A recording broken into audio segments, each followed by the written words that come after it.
हुआ। अब वहां पर आए, वहां पर उन्होंने अपनी धोती बिछाई और वहां पर विश्राम करने लगे। अब जैसे ही विश्राम करने लगे तो धुंधकारी क्या बोले प्रेत बन चुका था।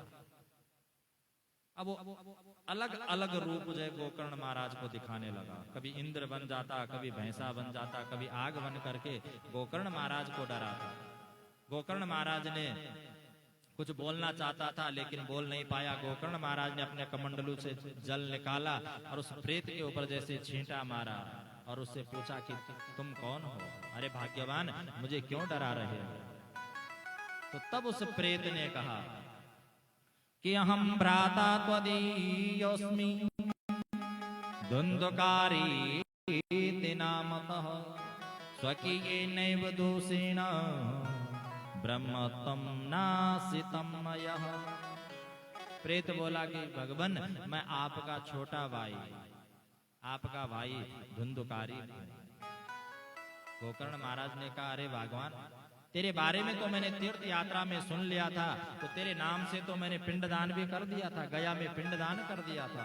तो धुंधकारी का प्रेत बोला कि गया श्राद्ध सतेनापि मुक्तिर्मे न भविष्यति उपायमपरम कच्चित् त्वं विचाराय सांप्रतः। कि भगवान आप जैसा विद्वान जिसका भाई हो जाए और उसका भाई जो है ऐसे प्रेत बन करके बैठा रहे। बोले गया श्राद्ध सते नापी, आप चाहे 100 बार गया जी में जाकर के मेरे 100 श्राद्ध कर लो, लेकिन फिर भी मुझे मुक्ति मिलने वाली नहीं। तो बोले कैसे मुक्ति मिलेगी? बोले आप तो पढ़े लिखे हो, ज्ञानी हो, धर्म शास्त्रों के बारे में जानते हो, मेरी मुक्ति का कुछ उपाय ढूंढो। अब गोकर्ण महाराज जी ने कहा ठीक है। बोले रात्रि को आराम तो करने दे। बोले सुबह जब होगी तब विचार करेंगे। अब रात्रि के समय गोकर्ण महाराज जी ने विश्राम किया। प्रातः काल जैसे गांव वालों को पता चला कि गोकर्ण महाराज आए हैं, तो सारे गांव वाले इकट्ठे हो गए। अब गोकर्ण महाराज जी तो बड़े चिंतातुर थे। गांव वालों से पूछा कि भैया ऐसे ऐसे मेरे साथ हुआ, अब इसकी मुक्ति का कोई साधन बताओ। किसी को कोई पता नहीं चला। तो गोकर्ण महाराज जी ने अपने तपोबल से भगवान सूर्य नारायण की गति को रोक दिया। कहा कि भगवान, धुंधकारी की मुक्ति का कोई साधन बताइए। तो तब साक्षात सूर्य नारायण ने आकाशवाणी की, कहा कि श्रीमद्भागवतान मुक्ति सप्ताह वाचनम कुरु। कि बोले धुंधकारी के नाम से आप जो है सप्ताह ज्ञान यज्ञ करो, श्रीमद् भागवत महापुराण की कथा करवाओ, तो इसे मुक्ति मिल जाएगी। गोकर्ण महाराज जी ने सुंदर व्यास मंच बनाया, स्वयं जो व्यास मंच पर आसीन हुए। सारे गांव वाले कथा सुनने के लिए बैठ गए। एक वैष्णव ब्राह्मण को गोकर्ण महाराज जी ने मुख्य श्रोता के रूप में बिठा दिया और एक आसन बिछा दिया। प्रेत का आह्वान किया। बोले महाराज आप आइए, धुंधकारी जी आप आइए और बैठ करके कथा श्रवण कीजिए। अब धुंधकारी की आत्मा तो आई, लेकिन आत्मा क्या है? वो हवा का स्वरूप होती है। अब उसी समय हवा का झोंका आता, आत्मा इधर से उधर, उधर से उधर, कहीं की कहीं उड़ जाती। अब उसे बैठने के लिए जब कहीं जगह नहीं मिली तो व्यास गद्दी के ठीक दाहिनी तरफ एक बांस का बहुत बड़ा बेड़ा था। अब 7 गांठ का एक बांस वहां पर था। सो धुंधकारी का जो प्रेत था वो बांस के अंदर बैठ गया। अब क्योंकि बांस के अंदर हवा नहीं जाती, अब वहां बैठ करके वो कथा सुनने लगा। एक दिन की कथा समाप्त हुई तो 1 गांठ फट गई, 2 दिन में 2, 3 दिन में 3, इस प्रकार से जो है 7 दिन की कथा जैसे पूर्ण हुई, 7 गांठ फट गई और धुंधकारी का जो प्रेत था वो दिव्य रूप में परिवर्तित हो गया। उसको लेने के लिए भगवान के पार्षद आ गए। अब जैसे धुंधकारी का प्रेत विमान पर बैठने के लिए तैयार हुआ, सो गोकर्ण महाराज जी ने कहा, बोले महाराज रुकिए, क्या ये विमान आप केवल इसके लिए लाए? बोले हाँ, इसने कथा सुनी है। तो बोले जो और बैठे हुए थे इन्होंने क्या किया? बोले इन्होंने कथा नहीं सुनी। बोले कैसे नहीं सुनी? बोले श्रोता के भी 3 लक्षण होते हैं, एक होता है श्रोता, दूसरा होता है सरोता और तीसरा होता है श्रोता। पहला है श्रोता, जिसने ध्यान पूर्वक से जो कथा सुनी, उस पर मनन किया, चिंतन किया कि व्यास जी महाराज बोल क्या रहे हैं, समझाना क्या चाहते हैं, समझने की कोशिश की, वो है श्रोता। और समझने के बाद फिर घर जाने के बाद क्या है, उस पर चिंतन किया, मनन किया, वो होता है उत्तम कोटि का श्रोता। दूसरा होता है सरोता, जो जिससे सुपारी काटते हैं। कथा में आएगा 50 यज्ञ करवाने वालों पे गलती। बोले बीच में जूस दे रहे हैं पर थोड़ी थोड़ी है ना, चाय दे रहे हैं पर ठंडी, मीठा नहीं है, अब मीठा तेज है। 50 गलती कथा करवाने वालों में 50 गलती जो है कथा करने वाले में। बोले व्यास जी तो ठीक है, बोल तो ठीक रहे हैं, लेकिन भजन बिल्कुल नहीं सुनाते। हमारा तो नाचने का मन था, अब नचाते भी नहीं है। तो 50 गलती ब्राह्मणों में, 50 व्यास जी पर, 50 जो है संगीताचार्यों पर जो है गलती निकालते रहते हैं। तो वो होते हैं सरोता, उनके 3-4 घंटे वैसे ही कट जाते हैं। तो परमात्मा सरोता को नहीं मिलते। और तीसरे होते हैं सोता। अब ये सोता चलो कम से कम मुझे भी अच्छे लगते हैं, इसलिए अच्छे लगते हैं कि किसी से कोई बात नहीं, चित नहीं, अपने आराम से आए और चुपचाप से पीछे जो है कहीं पर जो है कमर लगाई और आराम से सो गए।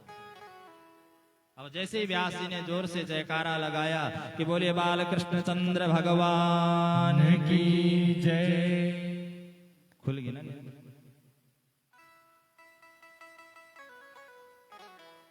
तुरंत नींद खुल जाती है। व्यास जी ने कहा कथा पूर्ण हो गई। बोले बहुत सुंदर कथा थी, चर्चाएं चल रही है। बोले बहुत सुंदर कथा करते हैं। अब किसी ने पूछा, बोले क्या आज कौन सी कथा चल रही थी? बोले ये तो पता नहीं है कि कथा कौन सी थी, ये पता नहीं है कि कथा कौन सी हुई, आज कौन सी कथा सुनाई। बोले पता चलेगा कहां से, आप आए और सो गए। तो परमात्मा न सरोता को मिलते हैं और न सोता को मिलते हैं। मिलते किसे हैं? बोले श्रोता को मिलते हैं। इसलिए कथाएं श्रवण करनी चाहिए, उन पर चिंतन और मनन करना चाहिए। हमने तो सरल भाषा में, भले मैं हिंदी में बोलता हूं इसलिए बोलता हूं कि अत्यधिक कथाएं में जो है भारी करता हूं। जैसे चंडीगढ़, देहरादून, राजस्थान वगैरह इधर उधर जाते रहते हैं, इसलिए मैं हिंदी में बोलता हूं कि गढ़वाली में मैं बोलूंगा तो मुंह उलझता है। और यदि मुझे एक बार गढ़वाली में बोलने की आदत पड़ गई तो फिर मैं बाहर कथाएं नहीं कर पाऊंगा, इसलिए हिंदी में। पर लेकिन सरल भाषा में फिर भी जो है आपको समझाने की कोशिश करता हूं कि कैसे भी जो है आपकी समझ में आ जाए। इतने क्लिष्ट शब्द जो हिंदी के नहीं बोलता, बहुत साधारण से शब्द बोलता हूं कि आपको जल्दी से समझ आ जाए। उदाहरण के माध्यम से कैसे भी जो है आपको समझ आ जाए। बाकी आपकी मति है, आपकी बुद्धि है कि आपने कितना ग्रहण किया, कितना नहीं किया। अब मैं तो केवल जो कथा करता हूं, मुझे ये मतलब नहीं रहता कि कितने लोग आ रहे हैं। आप फुल पांडाल भी भर जाता है तो मुझे वो भी मतलब नहीं रहता, और एक भी बैठे रहते तो मुझे उससे भी मतलब नहीं होता। मैं तो स्वांताय सुखाय, अपने सुख के लिए, आत्म सुख के लिए ये कथाएं करता हूं कि आत्मा को शांति मिल जाए, और जिनके निमित्त मैं कर रहा हूं उनकी आत्मा को भी परम शांति मिल जाए, इसलिए ये कथाएं करता हूं। क्योंकि भजन तो आप जो है नृत्य संगीत जो है सायंकाल के लिए इसलिए रखा होता है कि रात को नाचें, झूमें, जो मर्जी हो करें। इसलिए जब कथा में आए तो हमेशा श्रोता बन करके आए। जब धुंधुकारी का प्रेत विमान में बैठ करके गया तो तब गांव वाले जो है पश्चाताप करने लगे। बोले अगली बार जब अब कथा होगी तो तब अब ध्यान पूर्वक सुनेंगे। फिर गोकर्ण महाराज जी ने फिर कथा अगले जो है श्रावण मास में कथा प्रारंभ की। अब गांव वालों ने मन में निश्चय कर लिया कि मनोदोष जयश्चैवा कथायाम निश्चला मति, कि अब की बार जो है कथा जो है ध्यान पूर्वक श्रवण करेंगे, बिल्कुल जो है कहीं इधर उधर जो है मन को नहीं भटकाएंगे। गोकर्ण महाराज जी ने फिर जो है दोबारा कथा की, गांव वालों ने सुनी। फिर गांव वालों को लेने के लिए विमान आया और सब जो है परम धाम को चले गए। बोले गोकर्ण जी महाराज की जय। आचार्य सुखदेव कहते हैं कि राजन, गोकर्ण महाराज के मुख से मुखरित जो कथा का रसपान जो करेगा उसे वैकुंठ की प्राप्ति होगी। उसके बाद बताया, अब जैसे आप लोग पूछते हैं कि बोले महाराज भागवत की कथा करवानी थी तो खर्चा कितना आएगा, सब यही पूछते हैं ना पहले। कब होगी, खर्चा कितना आएगा, क्या आएगा। तो यहां भागवत जी में कह रहे हैं कि दैवज्ञम तु समाहूय मुहूर्त पृच्छय यत्नतः कि विवाहे यादृशं वित्तम तादृशं परिकल्पयितः। कि पहले किसी विद्वान ब्राह्मण को बुला करके पहले तो मुहूर्त पूछना चाहिए कि मुहूर्त कब ठीक है। अब जैसे मुहूर्त पूछा तो बोले अब धन कितना लगेगा, तो बोले विवाहे यादृशम वित्तम, जितना विवाह में खर्चा होता है, जितना एक बेटी के विवाह में खर्चा होता है, उतना खर्च क्या है भागवत जी पर करना चाहिए। भागवत जी को भी उसी प्रकार से विदा करना चाहिए। तो इतना खर्चा जो है भागवत जी पर आना चाहिए। अब आज के जमाने में भी जितने जो है बेटी के उसमें लगते हो, जब जैसे जमाना चला उसी हिसाब से क्या है खर्चा करना चाहिए। विवाहे यादृशम वित्तम तादृशम परिकल्पयेत, वो कल्पना जो है तुम अपने आप कर लो। उसके बाद मलमासम च शुक्रास्तम तथास्तम गुरुचंद्रयो गुरुवादित्यम क्षयतिथिम सर्वथा परिवर्जयिता। उसके बाद क्या करना चाहिए। अब वैसे तो ग्रंथकारों ने वर्णन किया है कि मलमास में भी नहीं करनी चाहिए, कहीं लिखा है कि शुक्रास्त में भी नहीं करनी चाहिए, लेकिन इसका कहीं कोई प्रमाण नहीं है। शुक्रास्त और मलमास में क्या नहीं करना चाहिए, जैसे 2 तारीख से अब शुक्रास्त बैठ गए तो इसमें विवाह नहीं होने चाहिए, यात्रा नहीं करनी चाहिए, और मुंडन यज्ञोपवीत संस्कार नहीं होने चाहिए, और किसी भी कार्य के लिए मना नहीं है। भागवत जी जैसे हैं, जैसे लोग कहते हैं कि मलमास में नहीं होगी, शुक्रास्त में नहीं होगी, बोले प्रत्येक उसमें होती है। मलमास में इसका महत्व और बढ़ जाता है, क्योंकि मलमास का मतलब जो अधिक मास, जो परसों आपको कथा सुनाई थी, वो भगवान का ही मास है। भगवान ने स्पेशल बनाया था हिरण्यशिपु को मारने के लिए। तो 13वां महीना वो तो भगवान का महीना है, और उसमें तुम भागवत नहीं करवाओगे। लेकिन कुछ ग्रंथकार जो लिख देते हैं, तो बोले जब गुरु अस्त हो, शुक्र अस्त हो, तो इनमें नहीं करनी चाहिए। शनिवार मंगलवार इनमें शुरू नहीं करनी चाहिए। लेकिन जो पितृभागवत होती है वो कभी भी जो है किसी भी जब जो तिथि आती है उस तिथि पर जब समाप्ति हो, उस दिन चाहे मंगल पड़े, चाहे शनि पड़े, चाहे गुरु अस्त हो, चाहे शुक्र अस्त हो, चाहे मलमास हो, कुछ भी हो, लेकिन वो तो तिथि पर जो निर्धारित हैं वो तो होंगी होंगी। उसके बाद जो है विधान बताया कि किस प्रकार से जो विधान करना चाहिए। सुंदर यज्ञ मंडप बनाएं, भद्र की रचना करें, व्यास गद्दी का निर्माण करें, ब्राह्मणों को नियुक्त करें, कोई गायत्री, कोई जो है मां मृत्युंजय जाप, भगवान शंकर की रुद्री पाठ, दुर्गा सप्तशती का पाठ, विष्णु सहस्त्र नाम का पाठ इस प्रकार से करें। उसके बाद आने वालों के लिए भी व्यवस्था बताई गई है कि जो कथा में आते हैं वो व्यास जी के सम्मुख बैठ करके कथा श्रवण करें।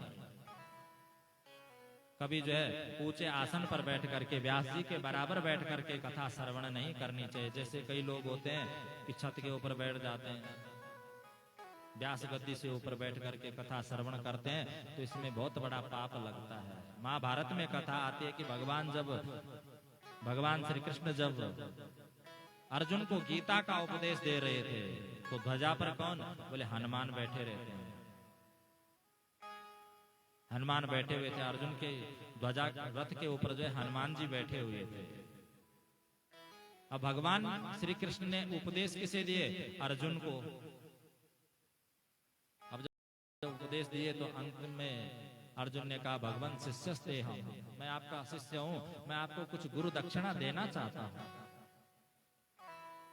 अब जैसे अर्जुन गुरु दक्षिणा देने लगे, हनुमान जी भी नीचे उतर करके आ गए। उन्होंने कहा महाराज गीता तो मैंने भी सुनी है, मैं भी आपका शिष्य हूं, मैं भी आपको कुछ गुरु दक्षिणा देना चाहता हूं। तो इस पर भगवान को क्रोध आया।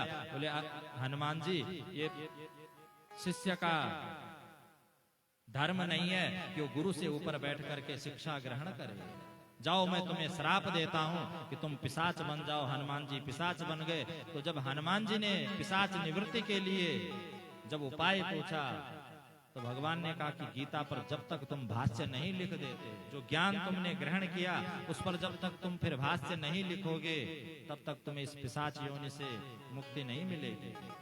सो हनुमान जी पिशाच बन करके घूमते रहे और तब उन्होंने गीता पर भाष्य लिखा, जो आज पैसाच भाष्य के नाम से क्या है, प्रचलित है। तो तब हनुमान जी साप मुक्त हो पाए थे। इसलिए कभी भी जो है वक्ता के ऊपर बैठ करके या वक्ता के जो है बराबर में बैठ करके ज्ञान अर्जन नहीं करना चाहिए, भागवत की कथा नहीं सुननी चाहिए। उसके बाद और भी नियम बताए कि जो स्त्रियों के लिए नियम है कि पतिरेव गुरु स्त्रीणाम, स्त्रियों को क्या है, केवल अपने पति के अलावा किसी और को गुरु नहीं बनाना चाहिए।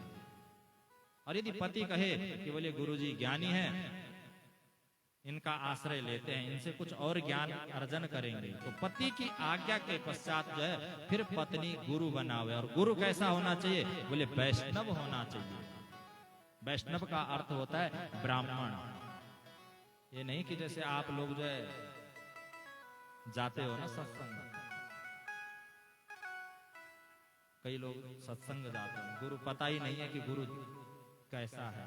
तो गुरु कैसा होना चाहिए, वैष्णव होना चाहिए, ब्राह्मण होना चाहिए, उसको गुरु बनाए।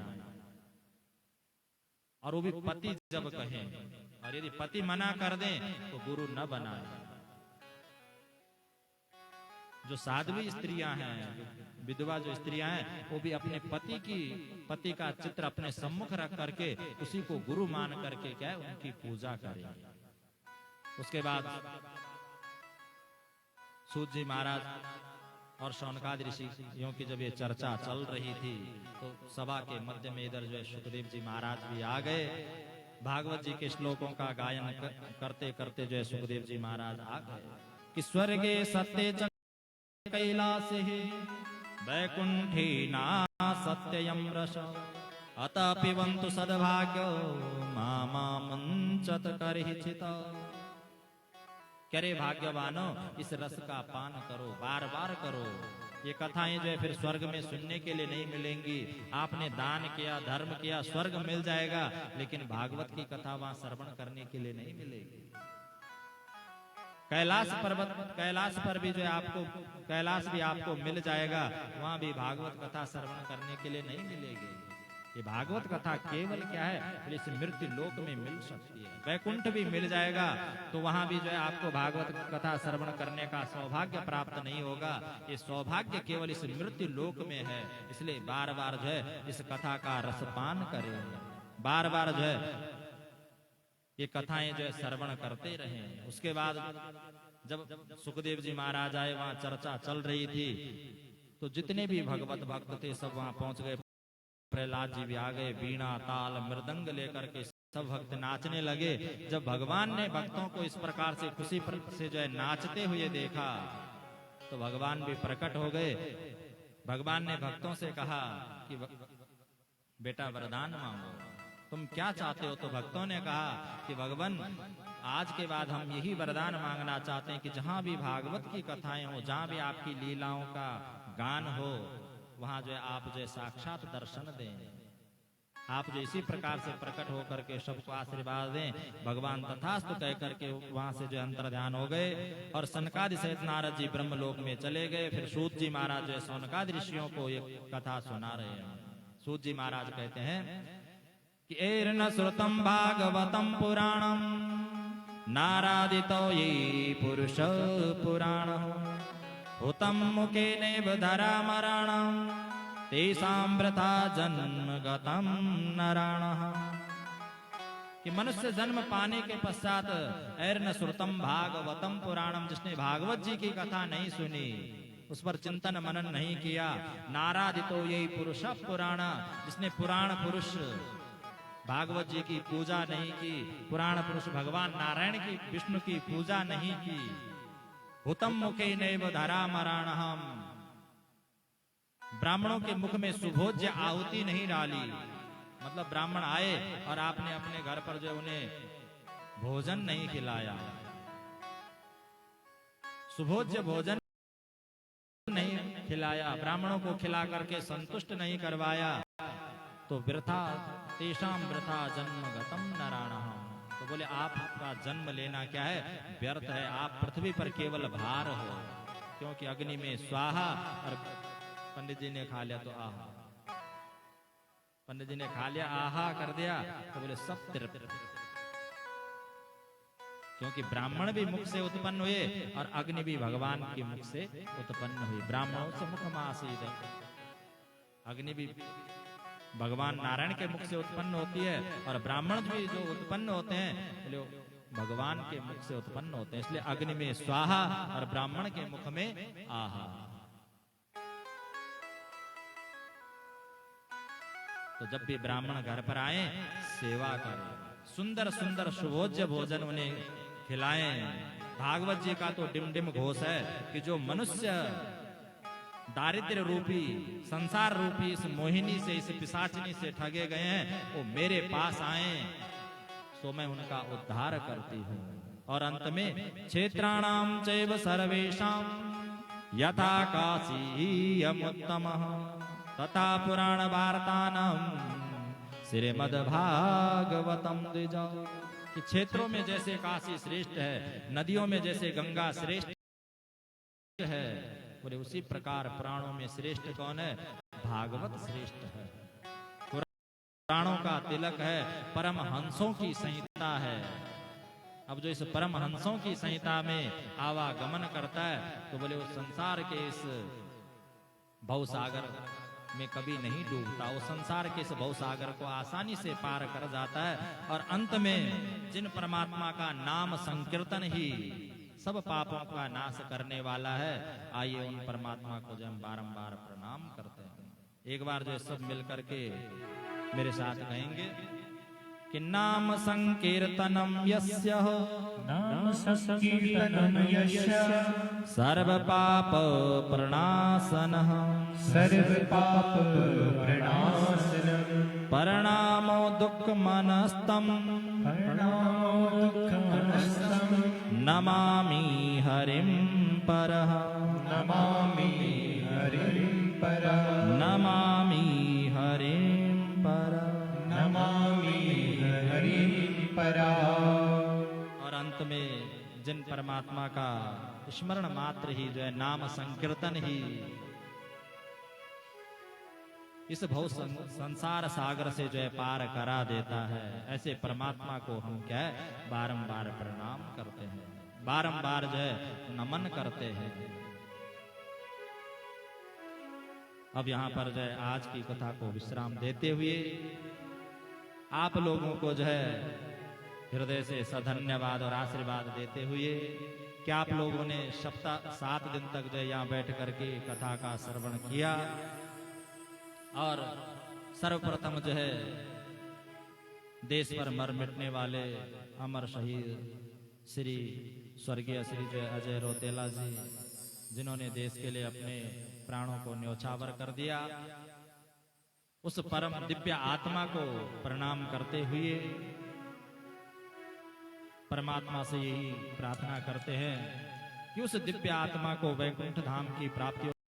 वैसे तो उन्हें वैसे ही वैकुंठ की प्राप्ति हो चुकी है, लेकिन फिर भी इस व्यास गद्दी पर बैठ करके मैं परमात्मा से यही प्रार्थना करता हूँ कि उन्हें परम धाम की प्राप्ति हो। और यदि हे परमात्मन आप देख रहे हो कि आपके निमित्त जो है इन पितरों के निमित्त ये यज्ञ करवाया गया, तो हे परमात्मन आपसे केवल एक ही विनती है, किस परिवार में सद्बुद्धि, सुख, शांति, ऐश्वर्य इत्यादि की वर्षा करते रहना। इन जो छोटे छोटे बच्चे हैं अरुण, सुमित, अमित, इनके जो नाम हैं इन पर अपनी कृपा बनाए रखना। इनके जो चाचा श्री हैं श्री दीपक रौतेला जी, इन पर भी अपनी कृपा दृष्टि बनाए रखना। इनके परिवार पर भी, यहाँ पर जो सभी परिवार के जो लोग हैं जिन्होंने सहयोग किया, जैसे इन बच्चों के अरुण सिंह रौतेला जी के जो दादाजी हैं हरपाल रौतेला जी, इनके परिवार पर, इन पर सभी लोगों पर जिन्होंने भी सहयोग किया, जो यहाँ पर कथा श्रवण करने के लिए आए, सबको परमात्मा सद्बुद्धि सुख शांति ऐश्वर्य प्रदान करे। यही जो है व्यास गद्दी पर बैठ करके मैं परमात्मा से प्रार्थना करता हूँ, यही कामना करता हूँ।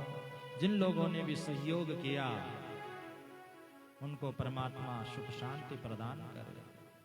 तो आज की कथा को यहीं पर विश्राम देते हुए आइए एक क्षण जो है आप भी पितरों का स्मरण करें, अपने पूर्वजों का स्मरण करें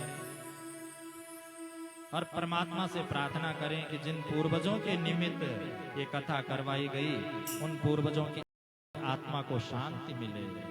तो आइए पितरों का स्मरण करते हुए। मेरा पितर देवो सत सत नमन करदा, मेरा पितर देवो सत सत नमन करदा, मेरा पितर देवो सत सत नमन करदा, मेरा पितर देवो सत सत नमन करदा, सत सत नमन करदा, सत सत नमन करदा, सत सत नमन करदा, सत सत नमन करदा, मेरा पितर देवो सत सत नमन करदा, मेरा पितर देवो सत सत नमन करदा।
नमन करदा मेरा पितर देवों सत सत नमन करदा मेरा पितर देवों सत सत नमन करदा मेरा पितर देवों सत सत नमन करदा बारह की बारह तिथि लेना बारह की बारह तिथियों ने तुम्हारी तिथि माँ भगवत करेना तुम्हारी तिथि माँ भगवत कराई तुम्हारी तिथि माँ भगवत करेना तुम्हारी तिथि माँ भगवत करे मेरा पितर देवो मेरा पितर देवो सत सत नमन करदा मेरा पितर देवो सत सत नमन करदा सत सत नमन करदा सत सत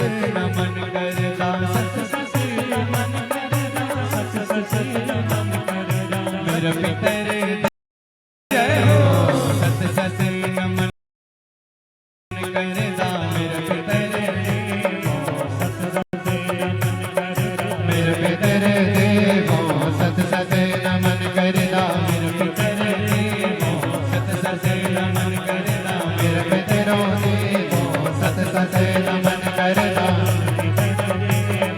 सत सत नमन करदा बोलिए श्री पितृ देवताओं की जय श्रीमद् भागवत महापुराण की जय श्री सुखदेव जी महाराज की जय पितृदेवताओं की जय यज्ञकर्ता महानुभावों की जय सत्य सनातन धर्म की जय गंगे मैया की जय गौ मैया की जय सभी श्रोताओं की जय सभी ब्राह्मण आचार्य देवताओं की जय जय जय श्री राधे जय जय श्री राधे जय जय श्री राधे श्याम भगवान की जय सर्वे भवन्तु सुखिनः सर्वे सन्तु निरामयो सर्वे भद्राणि पश्यन्तु मा कश्चित् दुःखभाग् भवेत् ॐ शान्ति शान्ति सुख शान्तिर्भवतु माङ्गल्यं ददातु सौशीर्यमस्तु ऐश्वर्यमस्तु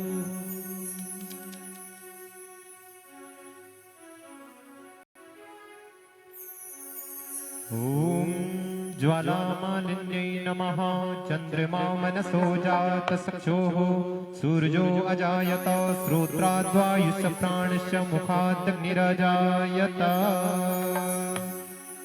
मन में बसा तेरी मूर्ति मन में बसा तेरी मूर्ति आप सभी लोग बैठे हैं आरती मन में बसा तेरी मूर्ति मन में बसा कर तेरी मूर्ति उतारूं मैं गिरधर तेरी आरती उतारूं मैं गिरधर तेरी आरती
जपते नाम कर है हरदम।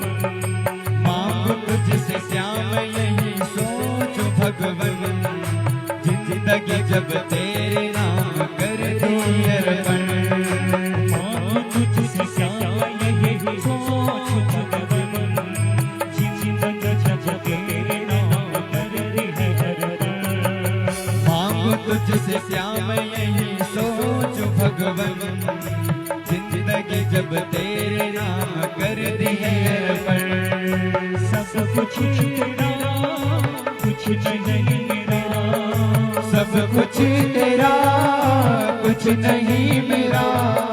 चिंता है तुझको प्रभु संसार की, मन में बसा कर तेरी मूर्ति, मन में बसा कर तेरी मूर्ति।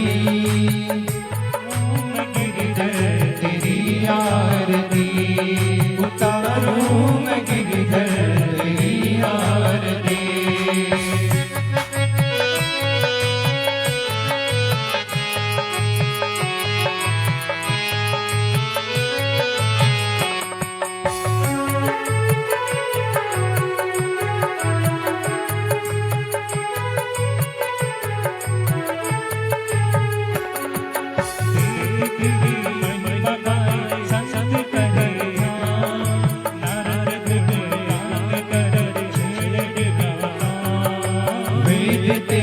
महिमा गाए संत करे ध्यान, नारद गुण गान करे छेड़ वीणा तान।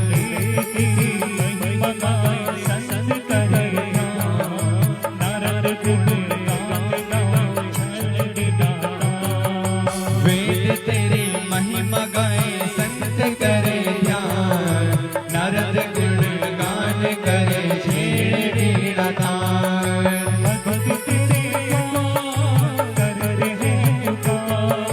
भगत तेरे द्वार करते हैं पुकार।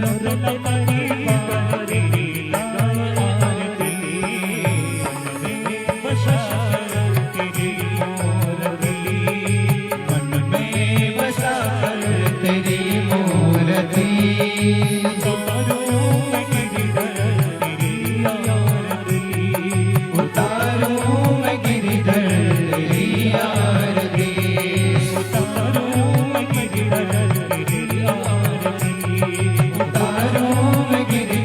तेरी आरती।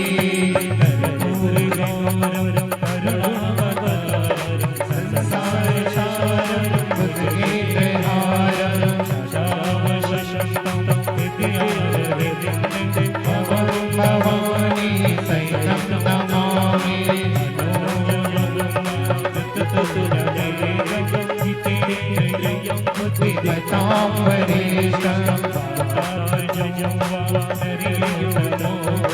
श्री राम दूतं शरणं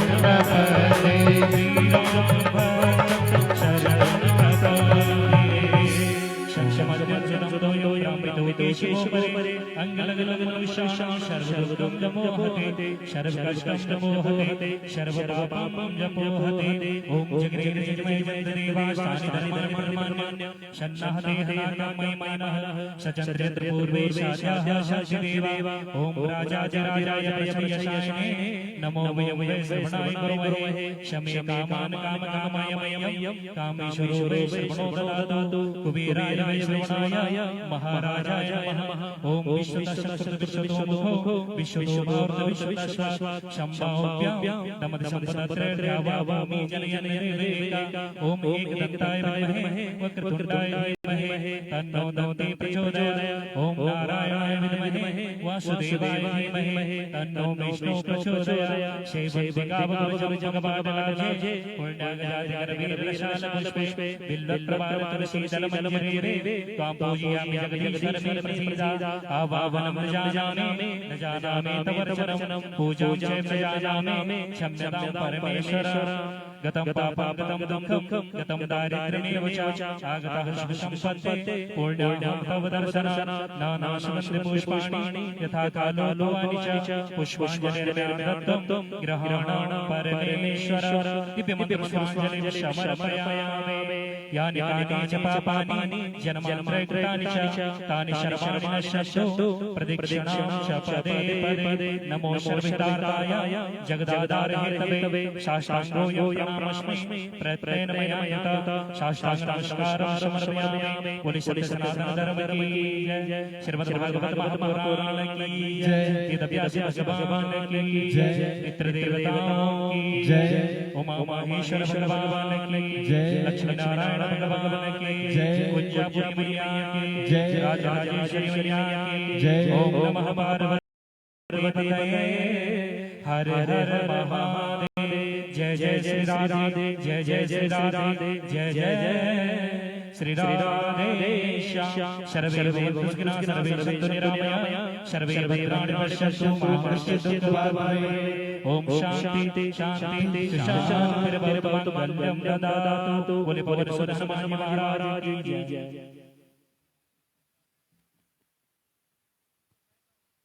सभी लोग भक्तजन अपने अपने जय श्री राधे।